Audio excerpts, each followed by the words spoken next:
رستونی نویه زریچ شهر طول روسیه روز 3 سپتامبر خبر داد که پرونده 3 شهروند تاجیکستان و ازبکستان را که با استفاده زوروری نسبت به نمایندگان دولت عیبدار میشوند به دادگاه این نوعه سپرده است.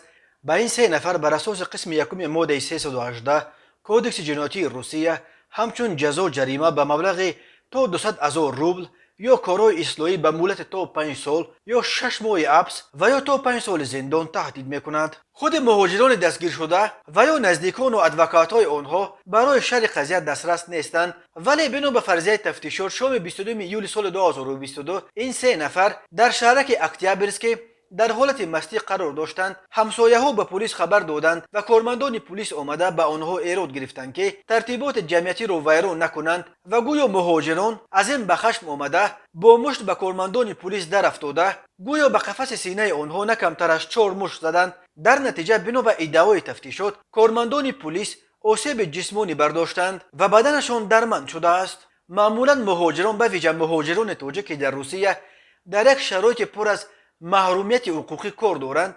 از هر نوع سربسر شدن با کارمندان پلیس روسیه حد امکان حذر میکنند. حالتهای زوروری آنها نسبت به کارمندان پلیس انگشت شمار است و آنها اساساً در صورت خیلی به جان رساندنشان به سر پلیس مشت میبردارند یا به ضربه های آنها جواب میدهند.